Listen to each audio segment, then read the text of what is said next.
तुतारी वाजते.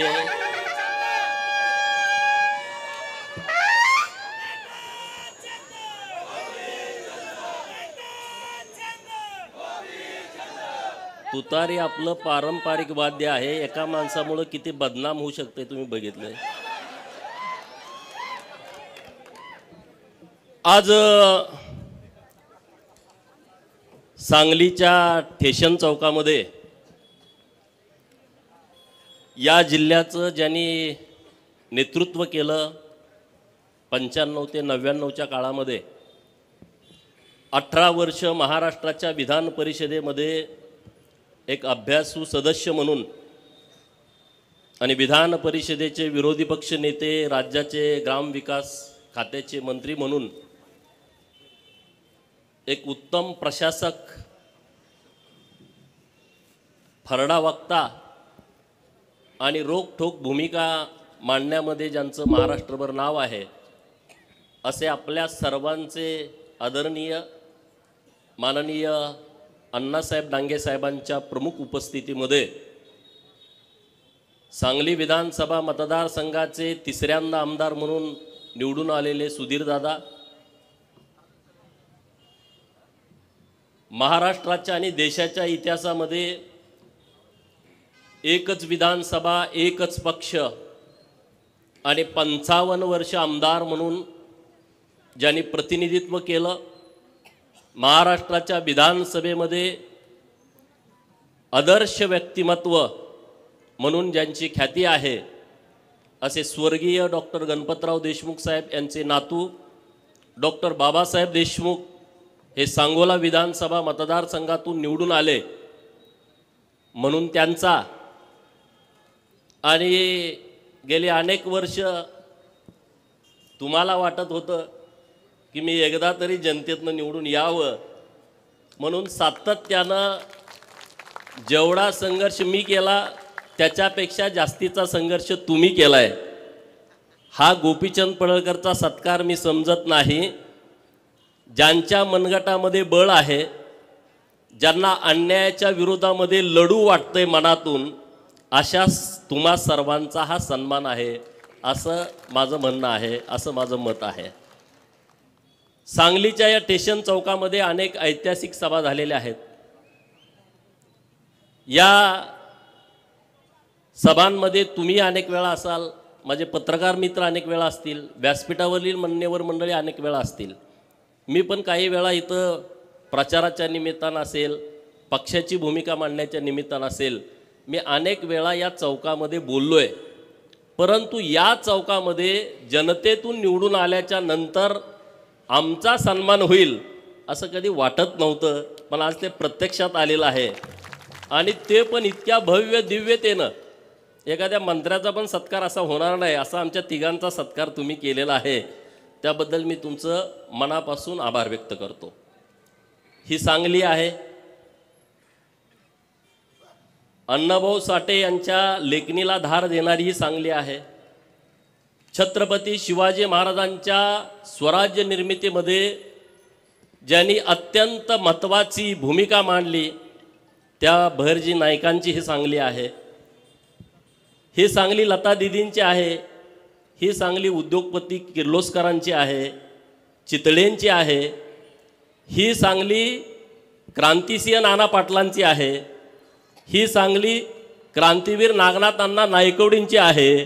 आणि ही सांगली कृष्णाकाठचा रॉबिन हुड बापू बिरू वाटेगावकरांची आहे. माझी सांगली जगात चांगली आहे आणि या चांगल्या सांगलीमधली तुम्ही सगळी सोन्यासारखी माणसं इथं उपस्थित आहात. तर माझा आवाज मला वाटतंय सांगलीच्या जेलमध्ये पण जात असेल, इथून जवळ आहे. मध्यवर्ती कारागृह सांगलीचं. आणि राजनंदिनी तिच्या भाषणामध्ये बोलली की अनेक वेळा खोट्या केसेसमध्ये सांगलीच्या जेलमध्ये आम्हाला राहावं लागलं. ही गोष्ट खरी आहे. 2014ला विधानसभेच्या निवडणुकीच्या पूर्वी 10 दिवस मी सांगलीच्या जेलमधनं सुटलो होतो. आणि केस काय होती तुम्हाला माहीत आहे. सगळीकडं त्याचा एकदम डांगोरा पिटला जातो विरोधकांच्याकडून. सांगलीच्या जेलमधला एक आरोपी जो खोट्या केसमध्ये ज्याला अनेक वेळा जेलमध्ये जावं लागलं, त्याचा आज जनतेच्या पाठबळावरती सांगलीच्या चौकामध्ये सन्मान होतोय, ही माझ्यासाठी अभिमानाची बाब आहे। प्रस्थापित व्यवस्थेच्या विरोधामध्ये तुम्ही जाण्याचा प्रयत्न केला तर पहिल्यांदा तुम्हाला जेलचा रस्ता दाखवला जातो, हे लक्षामध्ये ठेवा। आणि ज्यांची ज्यांची ही तयारी आहे त्यांनी राजकारणामध्ये पुढे गेलंच पाहिजे। अरे जेवढ्या केसेस माझ्यावरती टाकल्या त्याच्यापेक्षा 1000 पटीनं जेलमधनं बाहेर आल्यानंतर हार लोकांनी आम्हाला घातलेले आहेत। यात सांगलीपासून आटपाडीपर्यंत 10-20 हजार लोकांची रॅली जेलमधनं सुटल्यानंतर या महाराष्ट्रातल्या लोकांनी बघितलेली आहे। लोकांना वाटतं गोपीचंद असाच आला, ह्याला काही लॉटरी लागली। लॉटरी लागली नाही रे बाबांनो, आमचा इतिहास नीट बघा, आम्ही लढणारी माणसं आहोत। अण्णासाहेबांनी इतिहास सांगितला, जो समाज स्वतःचा इतिहास विसरतो तो समाज नव्यानं इतिहास निर्माण करू शकत नाही, हे तुम्ही लक्षात घ्या। अण्णासाहेबांनी जे सांगितलंय ते आपण सगळ्यांनी सिरियस घेण्याची आवश्यकता आहे। आज राजकारणामध्ये आपण पुढे आलं पाहिजे। राजसत्ता आणि राजपाट कधी मागून मिळत नसतो, तो नेहमी हिसकावून घ्यायचा असतो। मी पहिल्यापासून ही भूमिका मांडतोय, तुमच्यासाठी कुठलं सिंहासन ठेवलेलं नाही आहे। तुम्हाला सिंहासन निर्माण करावं लागेल, नसेल तर जो सिंहासनावरती आहे त्याच्या पाठीत लाथ घालून त्याला बाजूला करून तुम्हाला तिथं बसावं लागेल। त्याशिवाय तुम्हाला राजसत्तेतलं सिंहासन मिळू शकत नाही। अरे मी 2006ला राजकारणामध्ये आलो, 6 ते किती झाले बघा 24 जनतेतून निवडून यायला किती वेळा पडलो मी निवडणुकांमध्ये, 5 वेळा मी निवडणुकांमध्ये हारलोय। 2-3 वेळा विधानसभा, 1 वेळा लोकसभा, 1 वेळा जिल्हा परिषद, एवढा वेळा। लोक म्हणायचे हा वेडा आहे। अण्णासाहेबांनी सांगितलं धनगराचं वेळ दिवस सरूस तर जात नाही। लोक बोलतात खासगीत, आजही बोलतात की गोपीचंद पडळकर जिल्हा परिषदचा सदस्य झाला नाही हा आमदारकी लढवतो, ग्रामपंचायतचा सदस्य झाला नाही हा आमदारकी लढवतो, पंचायत समितीचा अजून मेंबर नाही हा आमदारकी खासदारकी लढवतो, ह्याला येड लागलंय, हा असाच संपून जाईल। होय, गोपीचंद वेडा होता म्हणून लढला, शहाणा असता तर कुणाच्या तर नोकरीला असता कारकून म्हणून, वेडा होता म्हणून लढला। हे वेड पण आपल्या सगळ्यामध्ये असायला पाहिजे, प्रत्येकामध्ये असायला पाहिजे। वेडा माणूस क्रांती करतो, जो ध्येय वेडा आहे, जो संघर्ष करायची तयारी ठेवतो, जेलमध्ये जाऊन बसायची तयारी ठेवतो, तो वेडाच माणूस असतो, शहाणा माणूस असू शकत नाही। शहाणा असता तर तो पाया जाऊन पडला असता। मला माफ करा, माझ्यावरती केस करू नका, पोलिसाला सांगा, आत टाकू नका। धनगर वेडा आहे अशी लोक बोलतात, मी म्हणतो होय धनगर वेडा असतो, म्हणून तर त्या वेड्यापणामध्ये मेंढपाळाचा पोरगा सुभेदार मल्हारराव होळकर झाला। त्या वेड्यापणामध्ये तलवार हातामध्ये घेतली आणि सिंधू नदीच्या पलीकडे अफगाणिस्तानामध्ये अटके पार भगवा झेंडा फडकवला। वेड्यापणामध्येच यशवंतराव होळकर इंग्रजांच्या विरोधामध्ये लढले, 25 वेळा सलग इंग्रजांना हरवणारा या देशामध्ये दुसरा योद्धा नाही आहे। आणि छत्रपती शिवाजी महाराजांच्या नंतर राजे उमाजी नाईक आणि त्यांच्या नंतर महाराजा यशवंतराव होळकर यांनी स्वतःचा राज्याभिषेक केला आणि छत्रपती महाराजा झाले। हे वेडेपणातच होतं, हे शहाण्या माणसाचं काम नाही आहे। स्वतःवर अन्याय झाला नाही, पण माझ्या मागासवर्गीय बहिणीवरती अन्याय झाला म्हणून मेंढ्या राखणारा बापू बिरू वाटेगावकर हातामध्ये कुऱ्हाड घेतो, बंदूक घेतो आणि 14-15 जणाला यम सदनी पाठवतो। येड्यापणाचं लक्षण आहे, शहाण्या माणसाचं काम नाही। आणि म्हणून हा वेडापणा आम्ही नेहमी करणार। अरे तुमचं उदाहरण देतो, या सांगलीच्या मार्केटमध्ये हमाल म्हणून आमचे बापजादे आले, त्या हमालाची पोर आता व्यापारी म्हणून अख्खं मार्केट ताब्यात घेऊन बसलेत। हा वेड्यापणाचंच काम आहे, हे शहाण्या लोकांचं काम नाही आहे। आज त्या हमालाची पोरं नगरसेवक, सभापती आणि महापौर म्हणून व्यासपीठावरती बसलेले आहे। असा वेडापणा आपल्याला नेहमी करायचा आहे, हे लक्षामध्ये ठेवा। शहाणपणा केला तर काम करावं लागेल, वेडापणा केला तर तुम्ही लीडर व्हाल, नेता व्हाल. आणि तुम्हाला माझी विनंती आहे, झालं पाहिजे, का होऊ नये. आपण जिसकी जितनी संख्या भारी उसकी उतनी भागीदारी या तत्वावरती आम्हाला तिकीट मिळत नाही. आणि तिकीट मिळालं तर आम्हाला निवडून येऊ दिलं जात नाही. सगळे एक पाडा याला. मग तुम्ही शान व्हावं लागेल, तुम्ही ते हातामध्ये घ्यावं लागेल. आज जतच्या जनतेला मी मनापासून धन्यवाद देतो की त्यांनी आज ही माझी सत्काराची वेळ आणली, नाहीतर ते शक्य नव्हतं. जत तालुक्यातल्या जनतेने डॉक्टर आरळीसाहेब व्यासपीठावरती अन्य मान्यवर बरेच आले असतील, तर त्यांनी इतक्या क्षमतेनं इतक्या ताकदीनं माझ्यासारख्या कार्यकर्त्याला 26 ऑक्टोबरला माझी उमेदवारी घोषित झाली, 20 नोव्हेंबरला मतदान होतं. भाजपमधले काही लोक ताकदीनं विरोधामध्ये भूमिका मांडत होते, हा बाहेरचा आहे, हा बाहेरचा आहे, हा परका आहे, भूमिपुत्र नाही आहे. अशा काळामध्ये तालुक्यातली जनता माझ्या पाठीमागं ठामपणे उभं राहिली. मी जतकरांना मनापासून धन्यवाद देतो. आणि मी त्यांना जो शब्द दिलाय विधानसभेच्या प्रचारामध्ये, तो प्रत्येक शब्द आणि शब्द पूर्ण करण्यासाठी पुढची 5 वर्ष मी रात्रंदिवस मेहनत घेईल. आणि त्याबरोबर महाराष्ट्रातले काही विषय असतील, महाराष्ट्रातले काही प्रश्न असतील, तर त्याच्यासाठी पण काम करेन ना. अरे किती आम्ही लढलोय, आमचं कौतुक आम्ही करतोय अशातला भाग नाही. अनेक विषय मी विधान परिषदेचा आमदार झाल्यानंतर सभागृहामध्ये घेतले.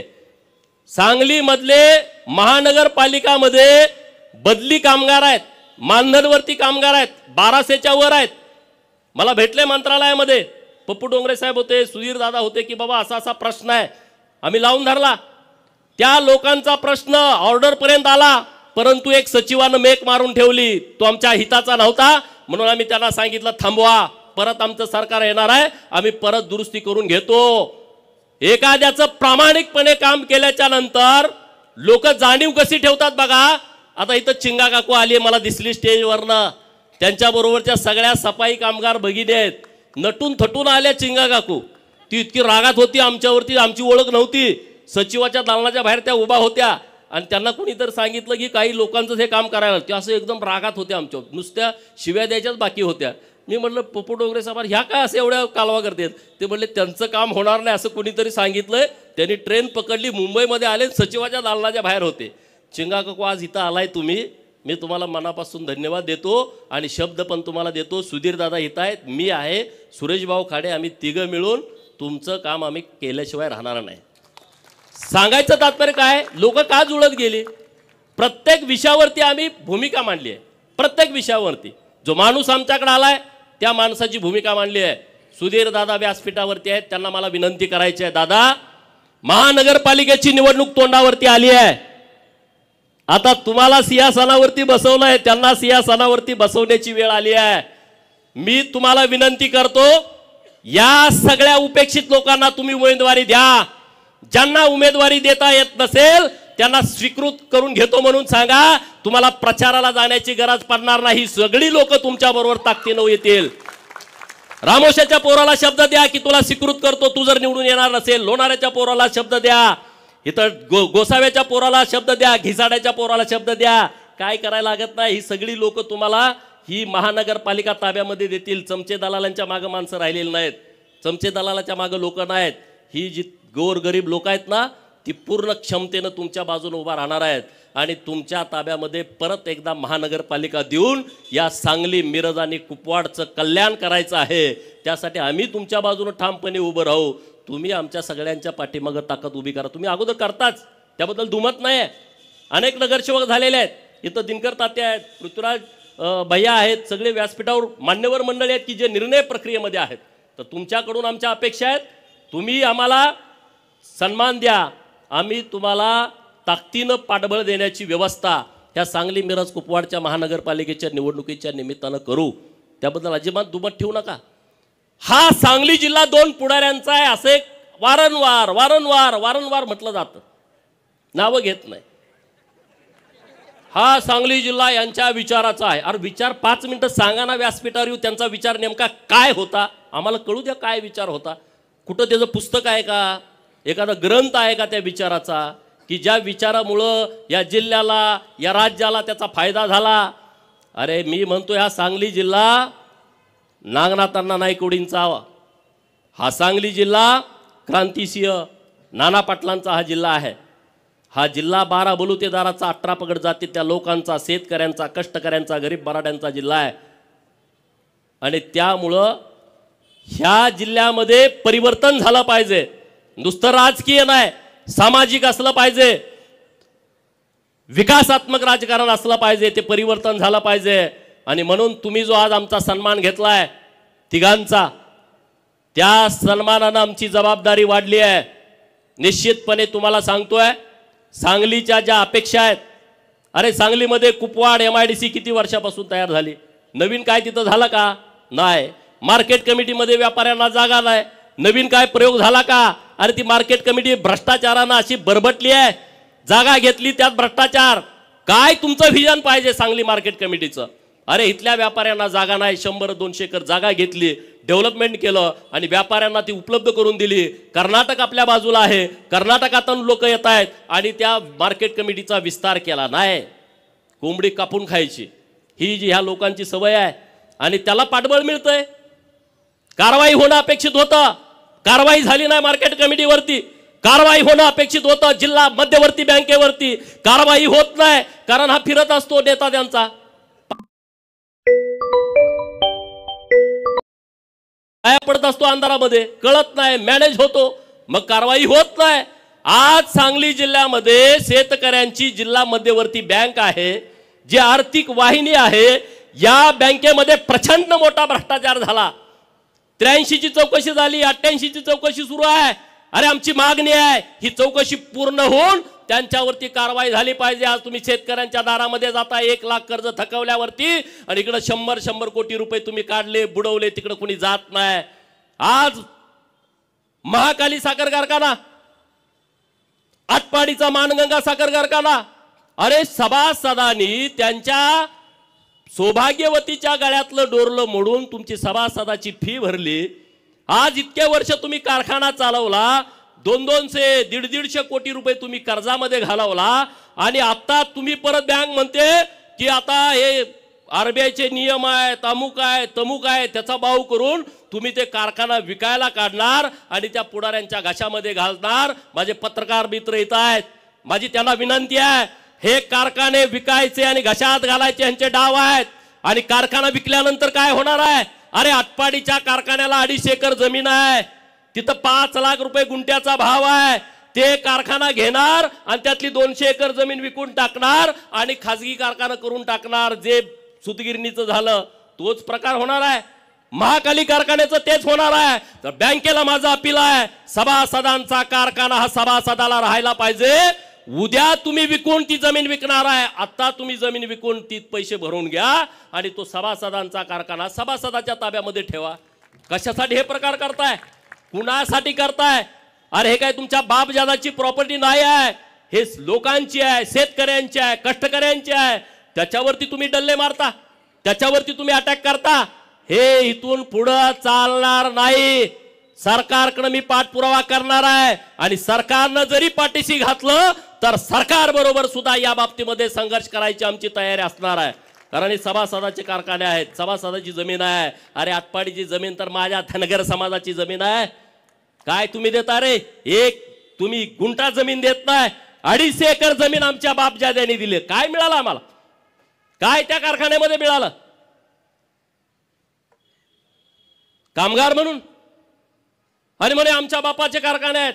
महाकाली कारखान्यामध्ये कुणाच्या जमिनी आहेत? या जिल्ह्यातल्या सगळ्या कारखान्याच्या आणि MIDCच्या जमिनी बघा, या 18 पगड जातीच्या, 12 बलुतेदाराच्या, गरीब मराठ्याच्या आणि OBCच्या जमिनी आहेत। कुठल्या पुढाऱ्याच्या रानामध्ये झाला कारखाना? अण्णासाहेबांनी मला एकदा कहाणी सांगितली की त्यांची सुद्धा 400 एकर जमीन एका कारखान्याला गेली आहे। परवा त्यांना भेटायला गेलो तेव्हा सांगितलं। सर्वोदय कारखान्याचं काय झालं? पृथ्वीराज भैया इथं आहेत, संभाजी आप्पा आता हयात नाहीत। आज कष्टाने उभा केलेला कारखाना या बँकेच्या राजकारणामध्ये त्यांनी घशात घातला आणि म्हणून तुम्हाला माझी विनंती आहे, या बँकेच्या राजकारणामध्ये तुम्ही आला पाहिजे, संस्था स्थापन केल्या पाहिजेत आणि मत कुणाला विकलं नाही पाहिजे या बाडग्यांना, नाहीतर त्याचा काही उपयोग होणार नाही। 2 लाख मिळाले, 3 लाख मिळाले, चालला, त्याचा उपयोग होणार नाही। राजकारणाच्या बाबतीमध्ये मनात चीड असली पाहिजे, धग असली पाहिजे। लात घालीन तर पाणी काढेल अशी उर्मी प्रत्येकाच्या मनात असली पाहिजे, तर हे घडल. एका दोघा तिघांचं काम नाही आहे. तुम्ही सगळ्यांनी ठरवलं तर हे घडू शकतं. ही क्षमता, ही ताकद ही तुमच्यामध्ये आहे आणि त्या ताकदीनं आपल्याला पुढे जायचं आहे. आज आम्ही जतकरांना आव्हान केलं होतं की तुम्ही आम्हाला जमीन द्या. 1,500 एकर जमीन दिली. पत्रकार मित्रांना माझी विनंती आहे, अरे या जिल्ह्यामध्ये MIDC ला 1,500 एकर एका जागेवर जमीन कुठंच जिल्ह्यात मिळू शकत नाही. आज ती जतमध्ये मिळाली आहे. आज आमचे राज्याचे नेते मुख्यमंत्री देवाभाऊ दावोसला गेलेत.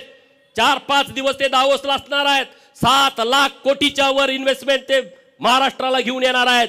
आणि मी सकाळी पण त्यांना विनंती केली, मागच्या 4 दिवसात पण देवाभाऊंना भेटलो की दावोसच्या दौऱ्याला तुम्ही मुख्यमंत्री झाल्यानंतर पहिल्यांदा जाताय. तो दौरा यशस्वी होणार याबद्दल कुणाच्या मनामध्ये शंका नाही. पण दौरा यशस्वी होण्यामध्ये माझ्या सांगली जिल्ह्याला आणि जत तालुक्याला एक मोठा इंटरनॅशनल प्रकल्प तुम्ही आम्हाला दिला पाहिजे, ही मी विनंती त्यांच्याकडे केलेली आहे. आणि होय, त्यांनी शब्द दिलाय की कसल्याही परिस्थितीमध्ये सांगली जिल्ह्याला एक आम्ही प्रकल्प देऊ.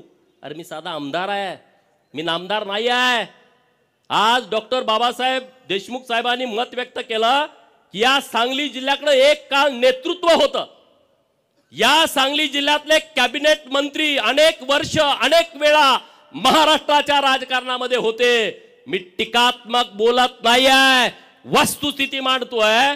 जर या सांगली जिल्ह्यातले एवढे मातबर नेते महाराष्ट्राच्या मंत्रिमंडळामध्ये होते, 1990 पासूनच्या राजकारणामध्ये होते, 90 पासून 2024 ला असा कुठला प्रकल्प त्यांनी आणला की त्याचं नाव त्यांना लोकांना सांगता येईल की ज्या प्रकल्पामध्ये माझ्या सांगली जिल्ह्यातली 10,000 पोरं काम करतायत आणि त्यांना 40-50 हजार रुपयाचं पेमेंट मिळतंय. एक प्रकल्प आहे का? नाही, आणू शकले नाही, कारण ती वृत्ती नाही. वसंतदादा मुख्यमंत्री असताना एकदा बोलले होते, जर जतला कृष्णेचं पाणी दिलं तर आमच्या कारखान्यावरती ऊस तोडायला कोण येणार, हे त्यांचं स्टेटमेंट होतं. हीच भावना प्रस्थापितांची होती. कृष्णा काठच्या सगळ्या पुढाऱ्यांनी जिल्ह्यातल्याच दुष्काळग्रस्त तालुक्यांच्या वरती अन्याय केले. जत असेल, कवटेमंकाळ असेल, तासगावचा काही भाग असेल, खानापूर असेल, आटपाडी असेल, याच लोकांनी अन्याय केला. पण कृष्णामाईंनी अन्याय केला नाही. याच कृष्णामाईचं पाणी आज जतला गेलं, कवटेमंकाळला गेलं, मंगळवेढ्याला गेलं, सांगोल्याला गेलं, खानापूरला गेलं, आटपाडीला गेलं, कडेगावला, पलूसला, तासगावला, मिरजच्या पूर्व भागामध्ये, माणला, खटावला. कृष्णामाईंनी दुजाभाव केला नाही, कृष्णामाईंनी अन्याय केला नाही. आज कृष्णामाईची ओटी जर माझ्या आईला भरू वाटली, माझ्या वहिनीला भरू वाटली, माझ्या ताईला भरू वाटली, तर आमच्या ओढ्यामध्येच कृष्णामाईचं पाणी आलंय. हे कृष्णामाईचे उपकार आज आमच्या दुष्काळी पट्ट्यावरती आहेत. देवाभाऊंचे उपकार आहेत. अरे 2-2 हजार कोटी, 7-7 हजार कोटी, टेंबूला 7,000 कोटी एका वेळेस मिळाले. म्हैसाळला सुधारित म्हैसाळ योजनेला 2,000 कोटी एका वेळेस मिळाले. मंगळवेढा तालुक्यातली 35 गावं दुर्लक्षित होती, काळ्या खुट्ट जमिनी आहेत. आज तिथं धनगर समाजाची संख्या मोठी आहे, कुणी तिकडे बघितलं नाही. देवेंद्र फडणवीस साहेबांनी 1,000 कोटीची योजना मंजूर केली. समाधान दादा उताडे यांच्या प्रचारात शब्द दिला होता आणि तो त्यांनी शब्द पूर्ण केला. का नाही इथल्या लोकांना जमलं? जलसंपदा खात्याचे मंत्री होते 2.5 वर्ष, काय केलं तुम्ही? काय भूमिका घेतली? जे काम कार्यकर्ते त्यांच्यानं करतायत त्यांनाही माझा प्रश्न आहे. नेता दिसायला स्मार्ट आहे, देखणा आहे, बोलतोय, उच्च विद्या विभूषित आहे, तिकडं फॉरेनला जाऊन शिकून आला, पण जिल्ह्याला काय फायदा मिळाला? सांगलीला काय फायदा मिळाला? सांगलीकरांनी अनेक वेळा विश्वास देऊन महानगरपालिका दिली. अरे सुधीरदादांच्या नेतृत्वात तुम्ही दिली महानगरपालिका, इथं बऱ्यापैकी मोठ्या प्रमाणात निधी आणला गेला. तुम्ही या नेत्याकडे महानगरपालिका दिली, तुम्हाला काय मिळालं? काही मिळालं नाही. माझी विनंती आहे तुम्हा सगळ्यांना की तुम्ही ताकदीनं सोबत उभा राहावा, सुधीरदादांच्या सोबत उभा राहावा. आम्ही खांद्याला खांदा लावून काम करायला तयार आहोत, कारण सांगली बदलली पाहिजे. अरे मी या सांगलीत कॉलेजला होतो 2000 साली, 11-12वीला. 2000 सालची सांगली आणि आताची सांगली काही फरक नाही, काही बदल नाही. माणूस कुठं चुकत नाही, काही भानगड होत नाही. अरे मग ह्याच्याबद्दल कुणीतरी केलं पाहिजे होतं. आमचे सगळे मित्र आहेत, तिथं बलराज आहेत, रावसाहेब आहेत, सगळी टीम आहे. तुम्ही पण अनेक वर्ष पत्रकारिता करताय. ह्याच्यावर कुणीतरी बोललं पाहिजे, कुणीतरी लिहिलं पाहिजे. अरे जतला आमच्या गावाला रस्ता नाही आणि तुमच्या पुढाऱ्याच्या गोठ्याला डांबरी रस्ता आहे, सिमेंटचा कॉन्क्रीटचा रस्ता आहे. काय तुमच्या बापाचे पैसे आहेत? तुमच्या हातामध्ये सत्ता आली, तुमच्या हातामध्ये जिल्हा नियोजनची समिती आली म्हणून तुम्ही मनमानी करता. अरे दुर्दैव आहे.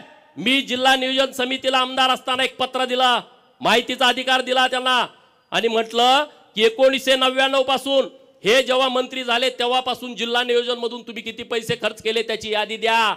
अरे जिल्हा नियोजन मध्ये तुम्ही कामं काय केलेत याची यादी कलेक्टर ऑफिसला नाही. ज्याचं बजेट 800 आणि 900 हजार कोटी आपल्या जिल्हा नियोजनचं, त्यांच्याकडे कामं कुठं गेली याची यादी नाही. जर कामाची यादी नसेल 20 वर्षापूर्वीची, अरे इंग्रजांनी इथं बांधलेलं पूल 100 वर्षानंतर पत्र येतंय, ते पूल पडल, तुम्ही नवीन करून घ्या. आणि 20 वर्षापूर्वी, 15 वर्षापूर्वी, 10 वर्षापूर्वी जिल्हा नियोजन मधून तुम्ही किती पैसे खर्च केलेत त्याची यादी जिल्हा नियोजनच्या अधिकाऱ्याकडे नाही. पत्रकार मित्रांना माझी विनंती आहे, तुम्ही सुद्धा माहिती घ्या. मी माहिती दिली तर मला उत्तर दिलं की आमच्याकडे माहिती नाही. ही किती गंभीर बाब आहे बघा. कुणी केला जतवरती अन्याय, कुणी केला आटपाडीवरती अन्याय? याच लोकांनी केलाय. बाहेरचा माणूस आला नाही अन्याय करायला. आणि म्हणून तुम्ही मला निवडून दिलाय जातकरांनी. माझी जबाबदारी जतची तर आहे, पण सांगली जिल्ह्यातल्या उपेक्षित भागामध्ये जिथं जिथं कुठं काम करावं लागेल तिथं तिथं गोपीचंद छातीचा कोट करेल. आणि तुमच्या पुढे एक पाऊल असेल, तुम्ही चिंता करण्याची गरज नाही, अजिबात करायची गरज नाही. आणि राजकारणामध्ये काय भ्यायचं कारणच नसतं. डॉक्टर बाबासाहेब आंबेडकर साहेबांनी आपल्याला इतके अधिकार दिलेले आहेत, तुम्ही कशाला भीताय? काय नाही. ही लढाई काय तुम्हाला बंदूक घेऊन, पिस्तूल घेऊन बॉम्ब गोळा टाकायची लढाई नाही आहे. ही लढाई विचाराची आहे आणि एका बोटाची आहे. ईव्हीएम वरती बोट पटा पटा पटा तुम्हाला काय करायचं ते करू शकता. तुम्हाला हे तर काय हाणामाऱ्या करायची नाही लढाई. त्यामुळे कुणाला घाबरायचं कारण नाही. आता जिल्ह्यामध्ये एक चांगलं संघटन होण्याची आवश्यकता आहे. कारण 90चे काय टीम होती ती आता राजकारणातून बाहेर पडते, नवीन टीम आली. 90चा आमदार एकटाच जयंतराव आहे. 11,000 निवडून आल्यामुळं तो पडल्यासारखा आहे. आणि जयंतरावचं दुखणं दुसरं आहे की आरआरचा पोरगा आमदार झाला आणि माझा पोरगा आमदार होत नाही, ह्याचं टेन्शन सगळ्यात जास्त जयंतरावला आहे. आणखी काही नेत्यांना पण त्यांचं नावं घ्यायला नको, हे लगेच स्फोट करतात राज्यामध्ये.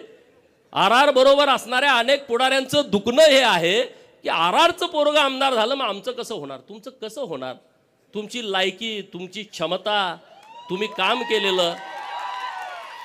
जतमध्ये पण चाचपणी केली होती माझ्या अगोदर. त्यांचं ती एजन्सी ते फार हुशार माणूस आहे. एजन्सीचा रिपोर्ट आला नापास पूर्ण. काही जरी केलं तर काही होत नाही. परत त्यांनी हातकलंगले लोकसभेचा सर्वे केला, नापास.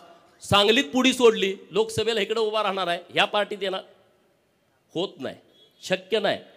सत्ता आणि पैसा या मस्तीवरती राजकारण करायची आता वेळ गेलेली आहे, वेळ संपलेली आहे. सत्ता आणि पैशावरचं जर राजकारण असतं तर हा गोपीचंद आमदार होऊ शकला नसता. लोकांच्या हातामध्ये ह्या सगळे विषय गेलेले आहेत, लोकांच्या हातामध्ये ह्या निवडणुका गेलेल्या आहेत. मी लोकसभेला उभा होतो, सांगलीकरांनी मला मतं दिली, एवढी काही जास्त नाही मतं पण बऱ्यापैकी दिली. आता सुधीर दादा तेव्हा विरोधात असल्यामुळे मतं कोण देणार आपल्याला, तेव्हा मतं आपल्याला मिळाली नाहीत. परंतु मी तेव्हा इथं भाषणं केली होती या चौकामध्ये, मी खासदार झाल्याच्या नंतर मी हे करेन. म्हणजे सगळ्यात महत्त्वाचा होता की 7 स्टार लायब्ररी करेन, असा मी शब्द तेव्हा विद्यार्थ्यांना दिला. पण मी झालोच नाही तर कसा देणार. आता विधानसभेचा आमदार झालोय, सुधीर दादांच्या बरोबर गट्टी करून त्यांचा फंड माझा फंड असं करून सांगलीमध्ये एक विद्यार्थ्यांच्यासाठी 7 स्टार लायब्ररी करण्याचा विचार आम्ही करतोय. दादा देऊ ना शब्द, तुमच्या वतीनं देऊ ना. हां, सुधीर दादांच्या वतीनं शब्द मी देतो की आपण करू शकतोय, आपण बदल करू शकतोय. सांगलीतले लोक खूप चांगले आहेत, काम करण्याची क्षमता असणारी लोक आहेत, टीम पण खूप चांगली आहे. तर अशा पद्धतीनं आपण सगळेजण पुढं जाऊ. डॉक्टर बाबासाहेब देशमुख साहेब विधानसभेवरती निवडून आलेले आहेत, त्यांच्याकडे इतका मोठा वारसा आहे, त्यामुळे त्यांची जबाबदारी माझ्यापेक्षा जास्त आहे. मी हुबला काय म्हणून सगळ्याला जग जाहीर आहे, पण त्यांना तसं करून चालत नाही. मला काय उलटं पालटं आहे ते हुबला काय जाऊ दे असं म्हणतात, पण तुम्हाला तसं करून चालणार नाही. कारण तुम्ही आबासाहेबांचे नातू असल्याच्यामुळं तुम्हाला तेवढंच बोलावं लागेल, तेवढंच निर्णय घ्यावे लागतील, तशा पद्धतीनंच तुम्हाला पुढं जावं लागेल. आणि आबासाहेबांच्या कार्यकर्तृत्वावरती आज अख्खं महाराष्ट्र अभ्यास करतो, त्यांना आदर मानतो, अभिमान आहे. माझ्यासारख्या कार्यकर्त्याला अभिमान आहे. आबासाहेबांची विचारसरणी वेगळी, आमची वेगळी होती. आबासाहेब अनेक वेळा स्टेजवरनं मला दम द्यायचे. मी एका माणसाविरोधात बोललो का तू बस नाही मी निघालो म्हणायचे. पण आबासाहेबांच्या बद्दल प्रचंड आदर सगळ्यांच्या मनामध्ये आहे, सगळ्या लोकांच्या मनामध्ये आहे. आणि देवेंद्र फडणवीस साहेबांनी सभागृहामध्ये मागणी केली होती की आबासाहेबांचा अर्धा कृती पुतळा हा विधान भवनात बसवायचा. यासाठी तुम्ही आणि मी आता देवाभाऊ आल्याच्या नंतर त्यांना भेटून ती मागणी आपण रेटून धरू आणि विधान भवनामध्ये महाराष्ट्रामध्ये एक आदर्श व्यक्तिमत्व बनून सरकारनं सांगितलंय, सरकार पण आणि विरोधी पक्ष, तेव्हा आम्ही विरोधी पक्षामध्ये होतो, परंतु सरकारचं दोन्ही बाजून आणि सभापती महोदयांनी तशा सूचना दिल्यात. विधान परिषदेमध्येच ती चर्चा झाली होती आणि तो विषय आपल्याला मार्गी लावून आपल्याला पुढे जाण्याची आवश्यकता आहे. अण्णासाहेबांनी काही विषय आपल्यासमोर मांडले की मेंढ्यांची संख्या कमी व्हायला लागली आहे. ही गोष्ट खरी आहे, अडचणी पण आहेत. आता आपल्याला दोन्ही बाजूनं चालावं लागेल. आम्ही म्हणलो सरकारनं मेंढ्या द्या, तर काय पोरं म्हणजे तुम्ही आता आम्हाला परत मेंढपाळ करता का? नाही, मतप्रवाह आहेत वेगवेगळे. तर आम्ही दोन्ही बाजूनं चाललोय.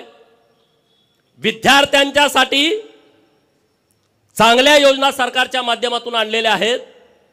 सांगली शहरामध्ये ओबीसीची 2 वसतिगृह, मराठा समाजाची 2 वसतिगृह, एक मुलांचं एक मुलींचं 100 क्षमता असणारी 2 वसतिगृह. वसतिगृह बांधण्यासाठी खूप वेळ लागतोय म्हणून सरकारनं निर्णय घेतला इमारती भाड्यानं घ्यायच्या आणि तिथं वसतिगृह चालू करायचं. महाराष्ट्रामध्ये 54 ठिकाणी आता वसतिगृह चालू आहेत. काही ठिकाणी इमारती मिळाल्या नाहीत, भाड्यानं मिळाल्या नाहीत किंवा त्याचे दर जास्त आहेत मेट्रो सिटीमध्ये म्हणून ती राहिलेले आहेत. त्याच्या पुढे जाऊन आम्ही सरकारकडे मागणी केली की 100 विद्यार्थी दिले तरी विद्यार्थ्यांची सोय होत नाही, गैरसोय होते. आणि म्हणून सावित्रीबाई फुले स्वाधार नावाची योजना ओबीसींच्या मुलांसाठी आणलेली आहे. प्रत्येक जिल्ह्याला 600 विद्यार्थी जे 12वी नंतरचं व्यावसायिक शिक्षण घेतात त्या मुलांना, तो तालुक्याला राहिला तर 38,000 रुपये, तो क वर्गाच्या महानगरपालिकेच्या ठिकाणी राहिला तर त्याला 43,000 रुपये, तो अमरावती, नाशिक आणि संभाजीनगर अशा ठिकाणी जर राहिला तर त्याला 51,000 रुपये, आणि तो मेट्रो सिटीमध्ये राहिला मुंबई, नवी मुंबई, पुणे, पिंपरी चिंचवड आणि नागपूर या ठिकाणी जर आपला पोरगा शिकायला गेला तर त्याला 61,000 रुपये सरकार देतंय खोली भाडं आणि खानावळीचं. पण दुर्दैवाची बाब आहे 600 मुलांना ओबीसीच्या, त्यामध्ये 346 जाती आहेत. पण मित्रांनो 600 सुद्धा फॉर्म आले नाहीत. हे सगळ्यात मोठं दुर्दैव आहे. आणि 3 वेळा मुदतवाढ दिली, 3 वेळा मुदतवाढ दिली. तीच योजना धनगर समाजासाठी पंडित दीनदयाळ यांच्या नावानं सेम तीच योजना, फॉर्म तेवढे आले नाहीत. माझी विनंती आहे सगळ्या विद्यार्थ्यांना, अरे तुम्ही एज्युकेटेड आहात, ऑनलाईन फॉर्म करायचे आहेत. मेंढक्यांच्यासाठी एक स्कीम आणली आम्ही सरकारकडून. काय स्कीम आणली? जून, जुलै, ऑगस्ट, सप्टेंबर या 4 महिन्यामध्ये पाऊस पडतोय. फॉरेस्टचे अधिकारी म्हणतात की जंगलामध्ये तेव्हा रोपटी उगवायला चालू होतात, ते संक्रमणाचा बियांचा काळ असतो, मेंढ्यानं तुडवलं तर येत नाही. काय आता ते असतील कोण अधिकारी मला माहीत नाही, बुद्धिवान, पण त्याने असा रिपोर्ट दिला की जंगलामध्ये मेंढ्या सोडायच्या नाहीत. आणि मग आम्ही सरकारकडे मागणी केली, जर तुम्ही आमच्या मेंढ्या जंगलामध्ये सोडणार नसाल तर तुम्ही आम्हाला चराई भत्ता द्या, महिन्याला 6,000 रुपये, 4 महिन्याला 24,000 रुपये, आणि स्कीम जाहीर केली. मला अभिमान वाटतो त्या गोष्टीचा, म्हणून मला मेंढक्यांचं कायम कौतुक वाटतं. 1,20,000 मेंढपाळांनी ऑनलाईन फॉर्म भरले, ऑनलाईन 1,20,000. सरकारकडे पैसे 8 कोटी होते. मी म्हणलं असं जुळणार नाही, आता तुम्हाला जेवढे फॉर्म आले तेवढे पैसे द्यावे लागतील. त्यांच्याकडे परत 20 कोटीपर्यंत झाले, त्यांनी 20 कोटी वाटले. मी आता अण्णासाहेबांना शब्द देतो की मी त्यांच्याकडे पाठपुरावा करतो आणि 1,20,000 आता दरवर्षी येणार फॉर्म, त्यांना तुम्ही चराई भत्ता द्यायलाच पाहिजे, दिलाच पाहिजे, त्याशिवाय मेळ बसणार नाही. पोरांच्या अडचणी आहेत हो. मेंढका पोरगा असला त्याला पोरगी मिळत नाही, तो परत मेंढर विकतोय, मुंबईत जातोय, कुठंतरी लोकांमध्ये जागा घेतोय, लग्न केलं का परत गावाला येतोय, परत मेंढ्या घेतोय, परत मध्ये तू मुंबईला होता ना आता कसं काय मेंढराकडं. म्हणजे अडचणी खूप आहेत. सुविधा नाहीत. पहिल्यासारखी आता लोकांची मानसिकता नाही आहे. 35-35 किलोमीटर दिवसात चालायचं आणि कुठल्या पण गावात जाऊन राहायचं.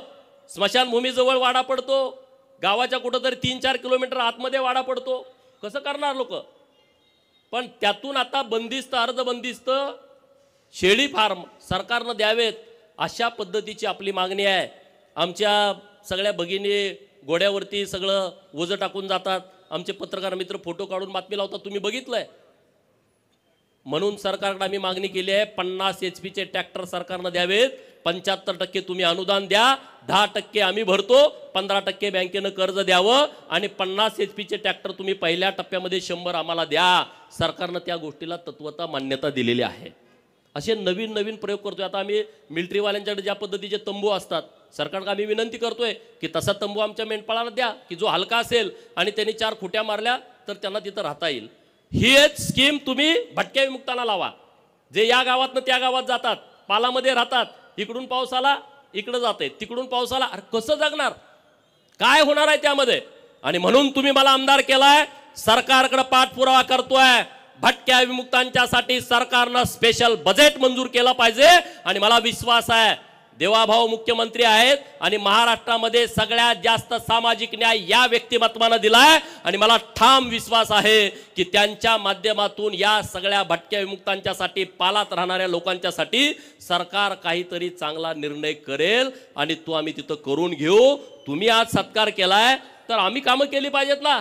आमचा काही मोठेपणा म्हणून आज सत्कार झालेला नाही आहे आणि सत्काराचं भाग्य आमचं सांगलीमध्ये यावं असं आम्हाला कधी वाटत नव्हतं. पण आज ते घडतंय जतकरांच्यामुळं, आज ते घडतंय सांगोलकरांच्यामुळं, बाबासाहेबांचं आणि सांगलीकरांचं जास्तीचं प्रेम सुधीरदादांच्या वरती आहेत. त्यांना तिसऱ्यांदा तुम्ही निवडून दिलेलं आहे. त्यामुळं तुम्ही आज आमच्या तिघांचा सत्कार या स्टेशन चौकामध्ये केला. तर इथून पुढं तुम्हाला ज्या अपेक्षा आमच्याकडून आहेत त्याच्यापेक्षा एक पाऊल पुढं जाऊन ताकदीनं, क्षमतेनं, जिल्ह्यात असेल जिल्ह्यात, राज्यात असेल राज्यात, आता संघर्ष करायची वेळ संपलेली आहे. संघर्ष आता जयंतरावनी करू द्या, पण ते करू शकत नाही. संघर्ष करायचं पण रक्तात असावं लागतं. संघर्ष ते करू शकत नाहीत. आता ते विरोधी पक्षात आहेत, त्यांनी करायला पाहिजे आंदोलन, मोर्चा, रस्त्यावर. आम्ही कुठवर यायचं? आम्ही रस्त्यावरच आहे गेली 20 वर्ष. आता नाही, आता आम्ही सत्तेत आलोय. तुम्ही सुद्धा तुमचा मोड बदला. सत्तेत आलोय असं, नाहीतर विरोधी पोस्ट टाकत बसू नका. आपण आता सत्ताधारी आहोत, तर आपण काम काय करायचं? तुम्ही सरकारला सांगा हे काम केलं पाहिजे. सरकारकडे तुम्ही ही सूचना द्या, कल्पना मांडा. अरे सामान्य माणसं सुद्धा चांगल्या कल्पना मांडतात आणि त्या कल्पनेनुसार सरकार काम करतं. तशा सूचना तुम्ही द्या, त्या पद्धतीनं सरकार काम करेल. आपलं एक महत्त्वाचं काम राहिलंय, 2-3 वर्ष झालं प्रयत्न सुरू आहे. महाराजा यशवंतराव होळकर यांचा अश्वारूढ पुतळा महाराष्ट्रातला पहिला हा सांगलीच्या जिल्हाधिकारी कार्यालयासमोर बसवायचा आहे आणि आता त्याची सगळी प्रक्रिया पूर्ण होत आलेली आहे. मुंबईला आता शेवटचं पुतळ्याच्या परवानगीसाठीचं महानगरपालिकेचं पत्र तिथं पोचलंय. मंगळवारी बुधवारी आम्ही जाणार आहोत आणि तिथं एक अश्वारूढ पुतळा महाराष्ट्रातला पहिला हा कलेक्टर ऑफिसच्या समोर करायचा आहे. मागं एकदा डॉक्टर स्वप्नील चोपडे इथं आहे, त्यांनी ते कलर केला होता नवीन नाव लिहायला. एकदा कलर केला का काही गाड्यांच्या डोक्यात आलं, ती परत तिथं नावच लिहू देणार. स्वप्नीलला नेऊन पोलीस स्टेशनला बसवलं त्याने की नाव लिहायचं नाही. मी म्हटलं का? पोटात दुखते का म्हटलं, काय अडचण होते? आणि मग संघर्ष करून ते यशवंतराव होळकर महाराजा यांचा सांगलीमध्ये चौक आहे. आणि तुम्हाला सांगतोय, जर तुम्हाला राजकर्ती जमात बनायची असेल, महाराजा यशवंतराव होळकर जोपर्यंत तुम्हाला समजणार नाहीत, महाराजा यशवंतराव होळकर यांचं तैलचित्र तुमच्या घरात लागणार नाही, महाराजा यशवंतराव होळकर यांची जयंती गावागावात साजरी होणार नाही, तोपर्यंत तुम्ही राजकर्ती जमात बनवू शकत नाही.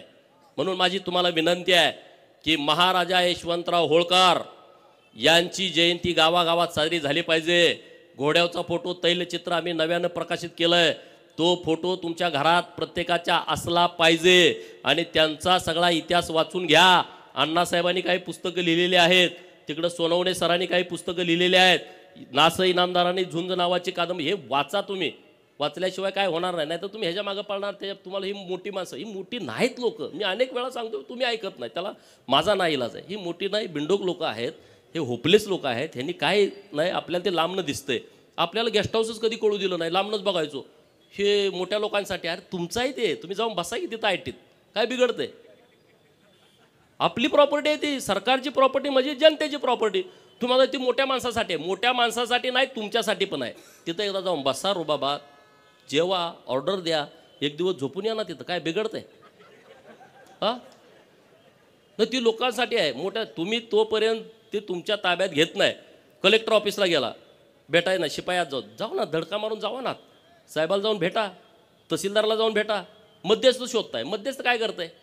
भीती घालताय तुम्हाला, पैसे घेताय तुमच्याकडून, दलाली करताय, त्याचा उपयोग होत नाही. तुम्ही जावा ना तिथं, लोकांच्यासाठी जावा, गरिबांच्यासाठी जावा. जात पडताळणी ऑफिस आहे इथं, किती लोकांचे दाखले मिळाले नाहीत, जावा ना तिथं, दरडावा ना, बोला. नंदीवाल्याच्या पोराला जातीचा दाखला मिळाला नाही, का नाही मिळाली जात पडताळणी? तुम्ही खडसावा ना तिथं जाऊन. गोसाव्याच्या पोराला का नाही दिलं, डवऱ्याच्या पोराला का दिलं नाही? तुम्ही करा ना मोठ्या भावाची भूमिका, नुसतं भाषण करून उपयोग नाही. मोठ्या भावाची भूमिका ही कृतीतून तुमची दिसली पाहिजे, तर तुम्ही पुढे याल, अन्यथा तुम्ही पुढे येणार नाही. एकटा गोपीचंद, एकटा डॉक्टर बाबासाहेब आमदार होऊन तुमचा प्रश्न मिटत नाही. असे शेकडो आणि हजारो गोपीचंद महाराष्ट्रामध्ये तयार व्हावे लागतील, तेव्हा कुठं तुम्ही या प्रवाहात याल, अन्यथा प्रवाहात येणार नाही. आता जिल्हा नियोजनची सदस्याची नेमणूक होईल, कुठं आहे सरकारचं धोरण? पत्रकार मित्रांच्याकडे माझी विनंती आहे, मी पण मागणी करतोय, जिल्हा नियोजन मध्ये सुद्धा रिझर्वेशन आलं पाहिजे. निमंत्रित सदस्यामध्ये सुताराचं, लोहाराचं, कुंभाराचं पोरग जिल्हा नियोजनचा सदस्य म्हणून कलेक्टर ऑफिसला पालकमंत्र्याच्या समोर बसलं पाहिजे.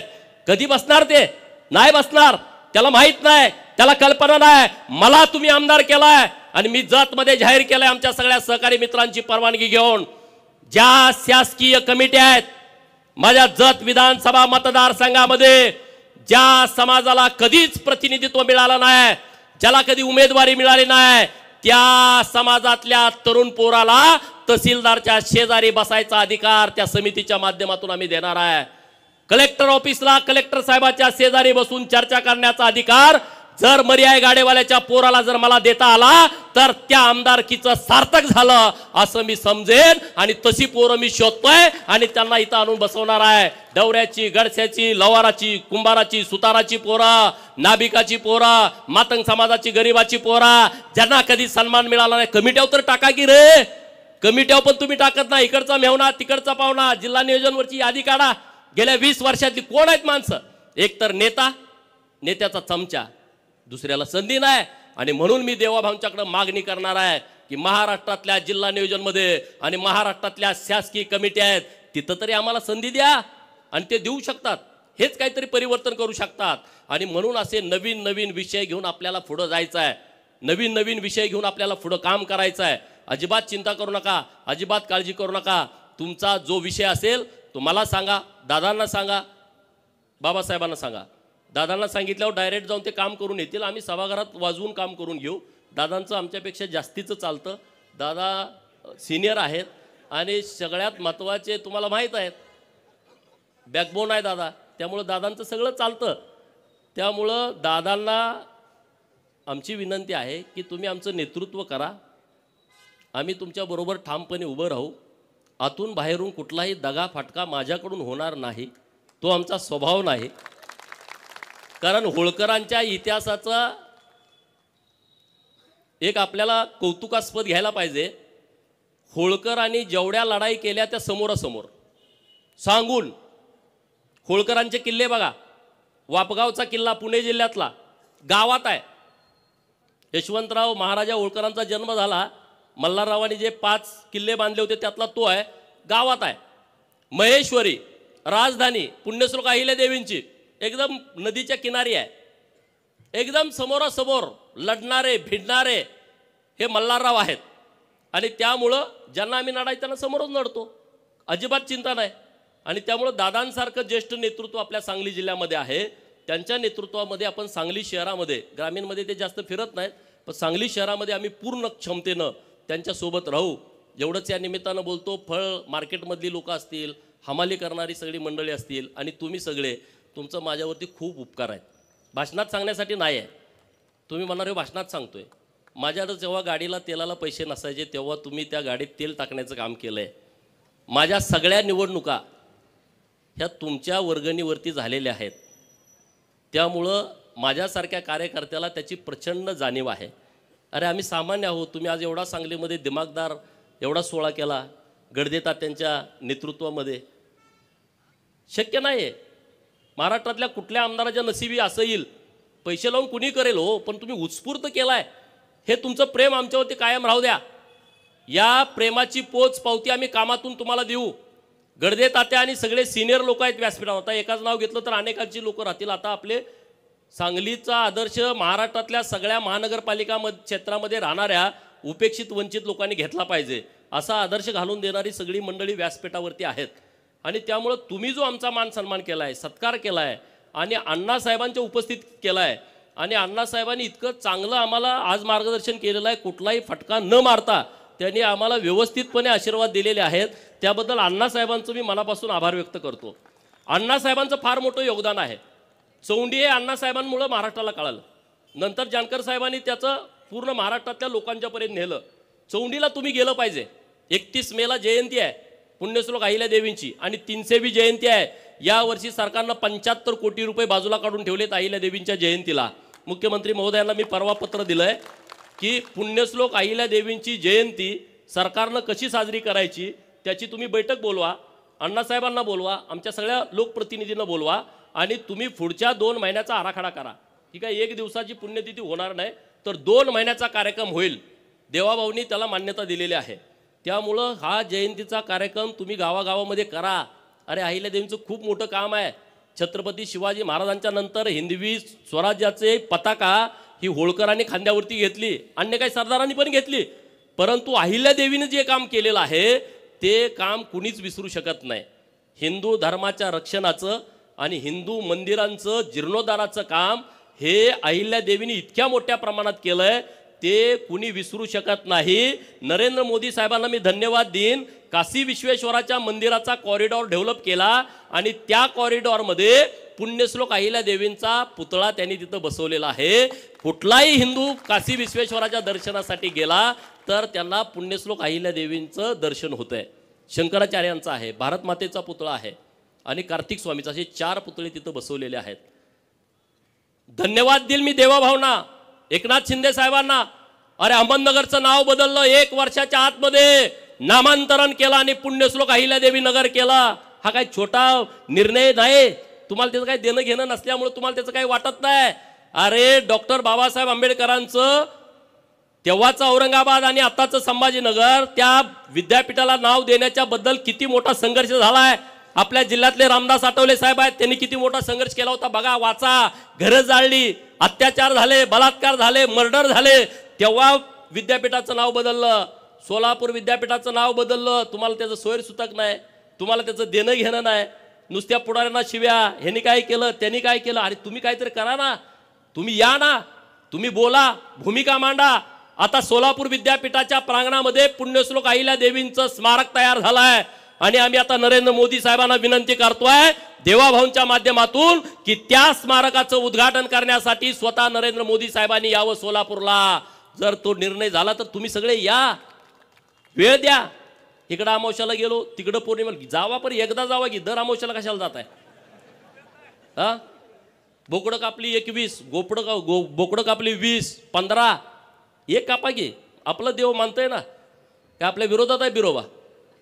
हा, मसोबाला बोकाड कापलं, एक कापा ना, बारकं कापा. 8 किलोचं, 7 किलोचं, 50-50 किलोची बकरी, 50-50 किलोची बोकडं बंद करा ना. इकडं या, राजे व्हा. मंत्रालय अजून आम्हाला कुणी दाखवलं नाही. मुख्यमंत्री कुठं बसतात आम्हाला माहीत नाही. 2 नंबरचा समाज. आपली ही अवस्था असेल तर गावात राहणाऱ्या छोट्या मायनर समाजाची काय अवस्था असेल विचार करा ना, काय अवस्था असेल. म्हणून जरा परिपक्व व्हा. सोलापूरच्या अहिल्यादेवी विद्यापीठामध्ये स्मारकाचं लोकार्पण आहे, तिथं तुम्ही या. अण्णासाहेबांनी त्यांच्या नेतृत्वामध्ये अहिल्यादेवींचा वाडा तयार केलाय. 50-60 कोटी रुपये खर्च करून एकदा जावा, दर्शन घ्या. एकदा आपल्या कुलस्वामीला गेलं, एकदा चौंडीला गेलं पाहिजे. अरे चौंडीमध्ये प्रचंड ऊर्जा आहे. तुम्हाला माहित आहे, मागं एक जण तिथं जयंती करायला ते पळून जावं लागलं. दुसऱ्या महिन्यात सरकार सुद्धा गेलं. नाही, शक्ती आहे. कुणाला पटो अगर कुणाला न पटो, ही ताकद आहे तिथं चौंडीमध्ये.